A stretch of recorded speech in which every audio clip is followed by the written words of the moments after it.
Hey, stop whatever you're doing. Hey, hey, don't roll in it. No, we're trying to make a YouTube video and you're rolling in something dead. Yeah, go play it off like I'm a cute dog. I didn't do anything.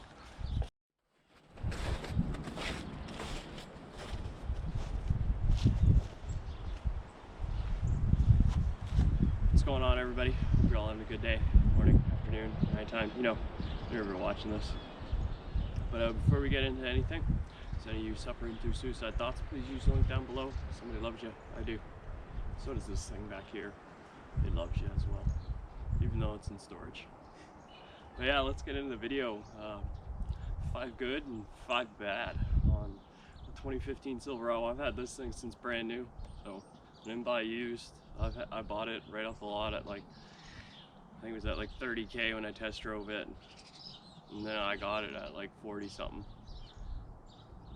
But yeah, it's been a love-hate relationship with this thing, but we'll get into that. We'll start with the bad. So let's get my notepad open. So my first bad, it's kind of just a pet peeve for somebody that lives in the winter. Up here, snow builds up, and walnut. The windshield washer fluid sprayer nozzle is built right into the plastic. I don't know what you'd call that, but right underneath the hood here. It should be mounted on the windshield wiper. That way you don't have to, once the windshield wiper's clean, you don't have to worry about it. It'll just spray. When it's up there, it gets clogged up with snow, and it's a pain to clean. And some people down south are probably laughing at me, but well, there's guys that have to drive these things in the winter. This thing is stored, so it just sits here in the backyard beside the garden, the trailer here. So number 4, there's a touchscreen dash in this thing, and I don't know if it's the cold or something, but 1 out of 20 times I'd say starting this thing, the touchscreen dash just won't work. It's blank. But the music plays and everything, it's just blank. You don't get no backup cam or anything like that. It's just blank. And you gotta turn the truck on and off, and it'll turn on eventually and work. But yeah, some of the electronics in this thing are just, they're finicky, right? It's a GM. Employees don't really care. This thing's a December truck. I'm very surprised on how well it's stayed together, especially with all the mudding I've done in this thing. It's been to the doors and back a few times. Number 3, this thing rusts. It rusts like a lot. It rusts. Like, it's just everywhere. Everywhere. Leaf springs, the frame, the diff, the thing that holds the diff. Like, if it's not aluminum, it's rust. There is some aluminum on these trucks. I know some people think it's steel, but like this, no. What? The hood's aluminum. I think the fender's aluminum. The doors are, I don't know, but they don't sound metal. Let's just put it like that. I think when they're talking about that, it's the box. The box is steel, because that's their selling point against Ford. But Ford's all aluminum trucks, right? Number 2, this thing has so many recalls, like unnecessary amount of recalls. I've gotten like 2 phone calls or 3 phone calls while this thing has been in storage about recalls, because I've had bad luck. Which is number 1, by the way. GM themselves, dealing with GM themselves is a hassle. Like, they're stupid. Their employees don't care. They're not they're not mechanics, right? So they don't have a passion for cars, right? And that's the thing. They should try to hire people that are in the parts place that have a passion for cars, so it's easier to deal with. These people are just straight up assholes. Like, I just had the sound system going this thing, and so the sound system place is like, hey, you need to go get a new audio receiver box from GM. I'm like, all right, I'll go get a new audio receiver box from GM. So I asked them first, I'm like, hey, I don't like dealing with GM. Is there anywhere else I can get this thing? I don't want to go to a GM parts store. They're dicks, they're assholes, they don't care. They've gotten you to sign the paperwork for this thing, and that's all they care about, right? But there's some good things when you're buying from GM, which I'll get to later. But yeah, it's just a pain. I go in there to the parts store, got an audio receiver, and I'm like, hey, I need an audio receiver. Here's my VIN, and yeah, it's burnt out. There was a spot of it that was all black, burnt out, and the plastic all around it was melted. So they're like, oh, we don't have that. I'm like, no, I was told to come here, and I couldn't find it anywhere else, so I have to be here to get it. And after arguing with them for 5 minutes, they're like, oh, it is here. I'm like, yeah, that's why I'm here. They don't care. Like, if you're not a person getting parts from their mechanics working on it, they're just like, get out of here. We're not making that much money off of you, right? Because this thing hasn't seen them since it leaked oil twice. And the second time I went back and I snapped on the dealership I got it from, and I was pissed. Like, at the time when I bought this thing, it was $61,000 Canadian. I didn't pay that. We'll get to that later. But yeah, it's a $60,000 truck, and you're letting 16-year-old high school co-op kids work on my truck, right? I get that. But if they don't know how to change oil there, they shouldn't be working there. Period. End discussion. Like, if they're screwing that up, get them out the door right away before they screw something worse, right? So yeah, that was a really big complaint. So I voided the warranty like a month later or 2 months later, something like that, because I had free oil changes for a bit with this thing. I had that worked out in my deal. I had a hell of a deal, which I'll get to later with this thing. So some quick bad notes before we move on to the good. Yeah, the sound system sucks. Like I just said earlier, I had to replace it. The truck exhaust comes too quiet. I think they should have an option where you can beef it up a little straight from the dealership. Installing anything is a bitch in this thing. Like, just doing the grill, you got to take out all the front plastics on top of the fan and the rad. There's a bunch of bolts underneath the bumper that you got to get to, and if you have a mud truck like mine, they're not fun to get to.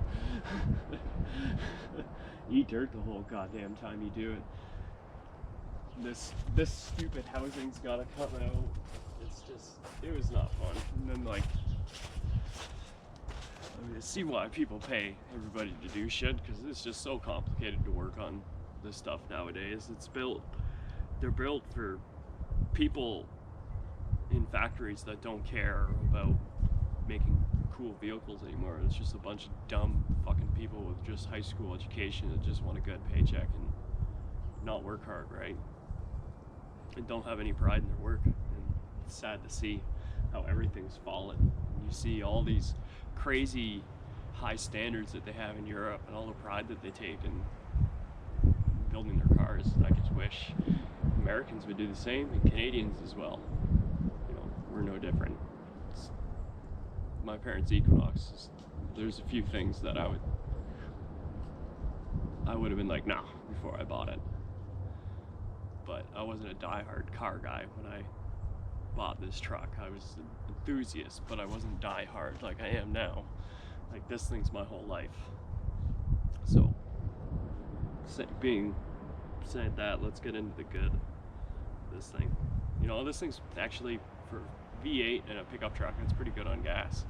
I had it do, it's stock, I'm talking now, I had it do, I think like 23 was my best when I was nice to it, and that was when my mechanic was driving it the one time to Toronto for a car show.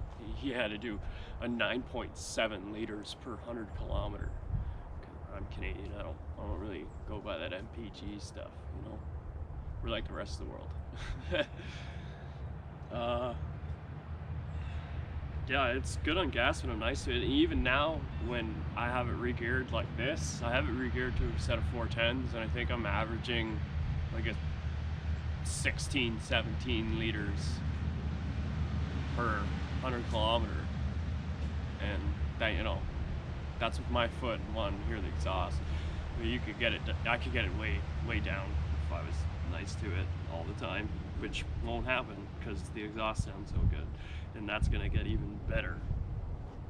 The fuel mileage is, I don't care about fuel mileage in a pickup truck. I didn't buy a truck for fuel mileage. I'm gonna buy a car for fuel mileage. A cheap car, eventually. Yeah, the interior design on this is number 4. It's really nice. I fell in love with it the moment I got into this truck. It's the main reason, 2 main reasons why I bought this truck was the interior, and it's the next one I'll get to. The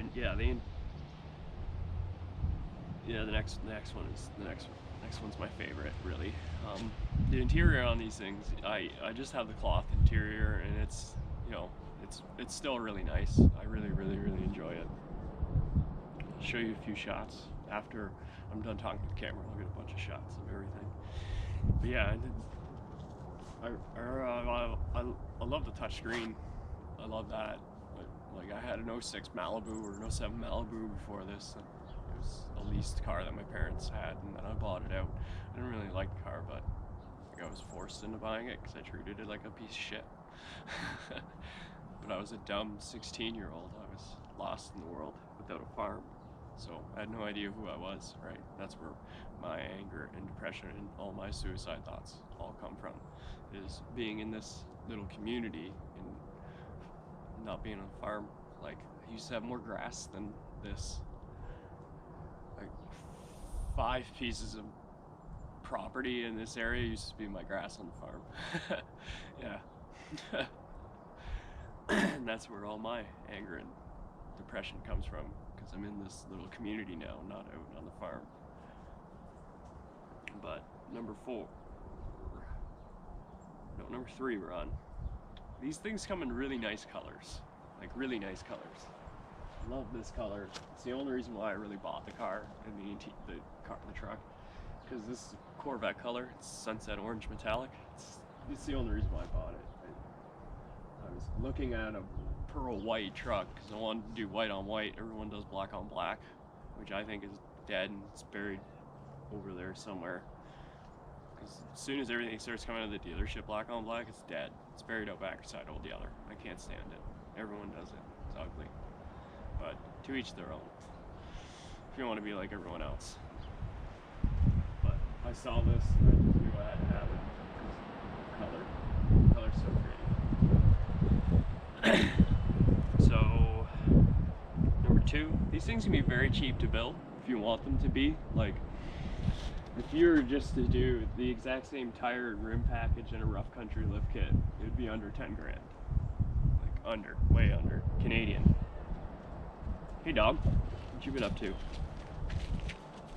She's just roaming around, probably rolling in more dead things like I showed you at the beginning of the clip. Except I can't tell her no.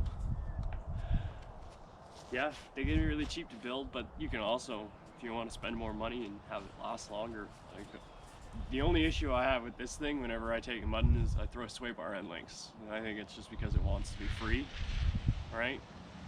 And that bar that's connecting the side to side, it's just like, snap, bye, I want to be free.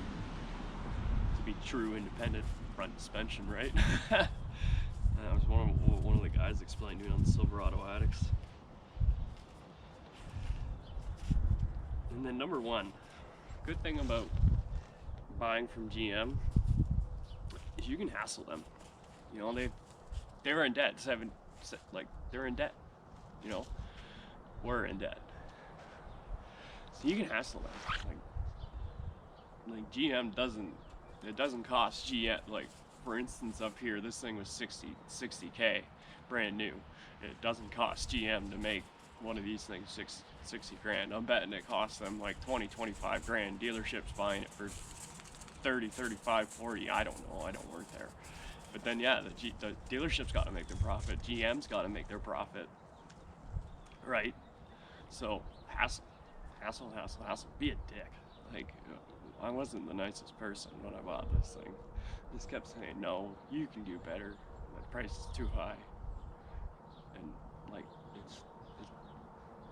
it doesn't cost them $60K to make a truck. I paid 40,000 Canadian for this thing when it was listed for 60.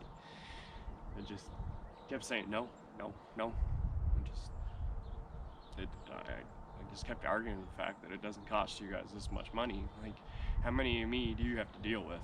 Like one every couple of months? Like, congratulations. It's your time to deal with your asshole customer, and he wants a good price. I want a good price. Like, I'm not paying $60,000 for a truck. It's fucking ridiculous. That gunshot scare ya? I don't know if that was a gunshot, but something just scared the dog. She just jumped. But yeah, that's my list. Hope you all enjoyed it. But yeah, you can haggle these guys. These things have issues. I've heard on the truck forums that I'm a part of on Facebook, I'm already seeing some hefty recalls on the 2019s on the new body styles. So, but that's my video for the day. Hope y'all enjoyed it. If there's any of you suffering through suicide thoughts, please use the link down below. Somebody loves ya. I do. And yeah, see you guys next time. Peace out. Have a good day.